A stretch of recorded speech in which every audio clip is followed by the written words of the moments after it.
கொஞ்ச நாளா நான் ரோட்ல போகும்போது நீங்க ரோடு ராஜாவா அப்படிங்கிற போஸ்டர் பேனரை அங்கங்க பார்த்துட்டே வரேன். பார்த்த உடனே தெரிஞ்சிருச்சு இது ஏதோ ரோட் சேஃப்டி கேம்பெயின் தான் அப்படின்னு.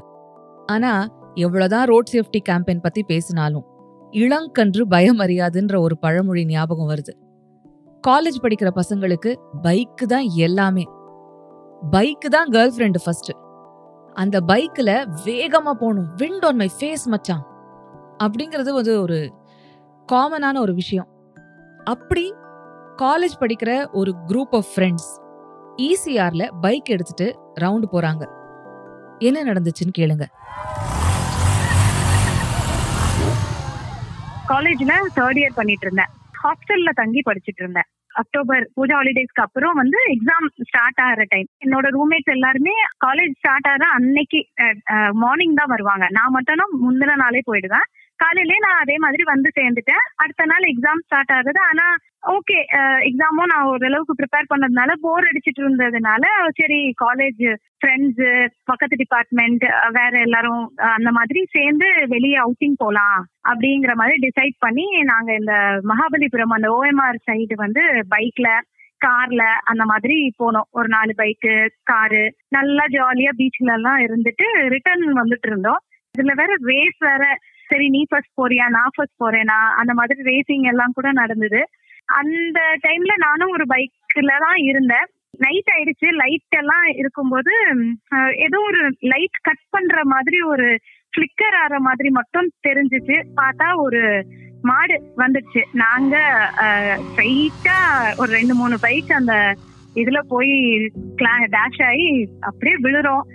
பறந்து போற மாதிரி கிட்டத்தட்ட ஒரு சீன், படத்துல உள்ள சீன் மாதிரி தான். பறந்து போற மாதிரி கை போய் இடிக்க போகுதுன்னு தெரியுது. அது கூட வைக்க முடியல. தலைதான் இடிச்சா ஞாபகம் இருக்கு. எல்லாமே பிளாக் ஆன மாதிரி இருந்தது. கூட்டம் சேர்ற மாதிரி சவுண்ட் மட்டும் கேட்டுச்சு. கண்ணை திறக்கணும்னு இருக்கும்போது என்னை யாரும் தூக்கிட்டு ஒரு ஆட்டோல வச்ச மாதிரி மட்டும் இருந்தது. சரி ஆட்டோல வைக்கிறோமே, ஐயோ நம்ம பர்ஸ் எல்லாம் என்ன ஆச்சுன்னு பேக தேடும் போது பேக் மட்டும் இருந்தது. நான் மட்டும் அந்த ஆட்டோல போயிட்டே இருக்கேன். கொஞ்சம் தூரம் போற மாதிரி இருந்தது அந்த ஆட்டோல. என்னடா ரொம்ப தூரம் போறோம், கண்ணை திறக்கவே முடியல. ஆனா ஏதோ சப்கான்சியஸ்லி நான் ஏதோ எங்கேயோ போயிட்டு இருக்கோம். அப்புறம் பார்த்தா செட்டிநாடு ஹாஸ்பிட்டலுக்கு போனோம். எக்ஸ்ரே எடுக்கணும்னு சொன்னாங்க. ஏன்னா வலி இருந்ததுனால கொஞ்சம் ஃபர்ஸ்ட் எய்ட் பண்ணாங்க. அங்க எங்க ஸ்கிராச்சஸ், நீ கண்ணு ஃபேஸ்ல எல்லாம் ஸ்கிராச் இருந்ததுனால பேண்டேட் எல்லாம் போட்டுட்டு ஷோல்டர் பெயின் இருக்குன்னு சொல்றதுனால எக்ஸ்ரே கூட்டிட்டு போயிட்டாங்க உள்ள. என் கூட யார் இருக்கா, என்ன நமக்கு இதெல்லாம் பத்துமா, எக்ஸ்ரே எடுக்கிறோமே, எவ்வளவு பணம் வச்சிருக்கோம், இப்ப திடீர்னு பணம் கட்ட சொன்னாங்க. இது அம்மா அப்பா கிட்ட என்ன சொல்றது எக்ஸாம்க்கு முன்னாடி இந்த மாதிரி யோசிச்சுட்டே இருக்கும்போது அங்க இன்னொரு குரூப், ஒரு கல்யாண பார்ட்டி, அவங்க வேனும் ஒரு பஸ்ஸும் மோதினதுனால இன்னொரு குரூப் அது பயங்கரமா அவங்க காலு கையில எல்லாம் பயங்கரமா அடிபட்டு அவங்க வந்ததுனால என்னையும் ரொம்ப அவங்க நான் என்ன வீல் சேர்ல உட்கார வச்சுட்டு அப்படியே ரொம்ப கண்டுக்கிட்ட மாதிரி இல்ல. ஆனா எக்ஸ்ரே ரூமுக்கு போனேன். எக்ஸ்ரே வந்த உடனே ஒரு பெல்ட் மாதிரி போட்டாங்க. அந்த பெல்ட் போட்டுட்டு சரி நீங்க போங்க, வலி இருந்தா பாத்துக்கலாம் அப்படின்னு சொன்னாங்க. நான் இதுக்கு பில்லும் கேட்கலையே, என்னடா இப்படி போங்கன்னு சொல்லிட்டாங்க. ஓகே மேபி இவ்வளவு கூட்டம் இன்னொரு எமர்ஜென்சி வந்ததுனால போங்கன்னு சொல்ல நம்ம எப்படி போவோம். நான் தங்கியிருந்தது பெருங்குளத்தூர் அந்த சைட். செட்டிநாடு ஹாஸ்பிட்டல் இது நைட்டும் ஆயிடுச்சு. ஆல்மோஸ்ட் 9:30க்கு மேல ஆயிடுச்சு. எப்படி போலான்னு யோசிச்சுட்டு இருக்கும்போது அதே எனக்கு அந்த ஆட்டோ டிரைவரோட ஃபேஸ் மட்டும் தான் ஞாபகம் இருக்கு. அப்படியே ஒரு குங்குமம் வச்சுட்டு மொட்டை தலை, ஒரு யங்கா தான் இருந்தாரு. எனக்கு தெரிஞ்சு இப்போ அவர் ஒரு 30-35ல இருந்திருப்பாரு அந்த டைம். ஒரு யங்ஸ்டர்.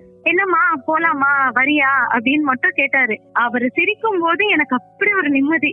அப்பாடா, ஐயோ சரி நம்மளை விட்டுட்டு போல யாருமே இருக்காங்க அப்படின்னு சொன்ன அப்புறம் எனக்கு ஒரு பயங்கர ஒரு நிம்மதி. அப்புறம் அவரே நீ எங்க இருக்க, ரூம்ல இருக்கியா, ரூம்லன்னா யாராவது இருக்காங்களா பாத்துக்கிறதுக்கு அப்படின்னு சொல்லும் போது இல்ல என் ரூம்ல 6 பேர் இருக்கிற காம்பவுண்ட் வீடு தான் அது, நான் அங்க வரைக்கும் விட்டுட்டேன்னா ஓகே. அவர் அங்க இருந்து, அதாவது வடநெல்லியில இருந்து செட்டிநாடு வந்தாரு. அந்த செட்டிநாடு ஹாஸ்பிட்டல்ல இருந்து பெருங்குளத்தூர் என்னை விட்டுட்டு நான் ஒரு 4 வீடு தள்ளி தான் என்னோட வீடு, அந்த ஒரே காம்பவுண்ட்ல. அந்த வீட்டுல நான் ஓபன் பண்ணி உள்ள போற வரைக்கும் பார்த்தாரு. நான் திரும்பி மட்டும் பார்த்தேன். அவர் கேட்ல ஒரு பாய், சரி பாத்துக்கோ அப்படின்னு மட்டும் சொல்லிட்டு அவர் பாட்டுக்கு போயிட்டாரு.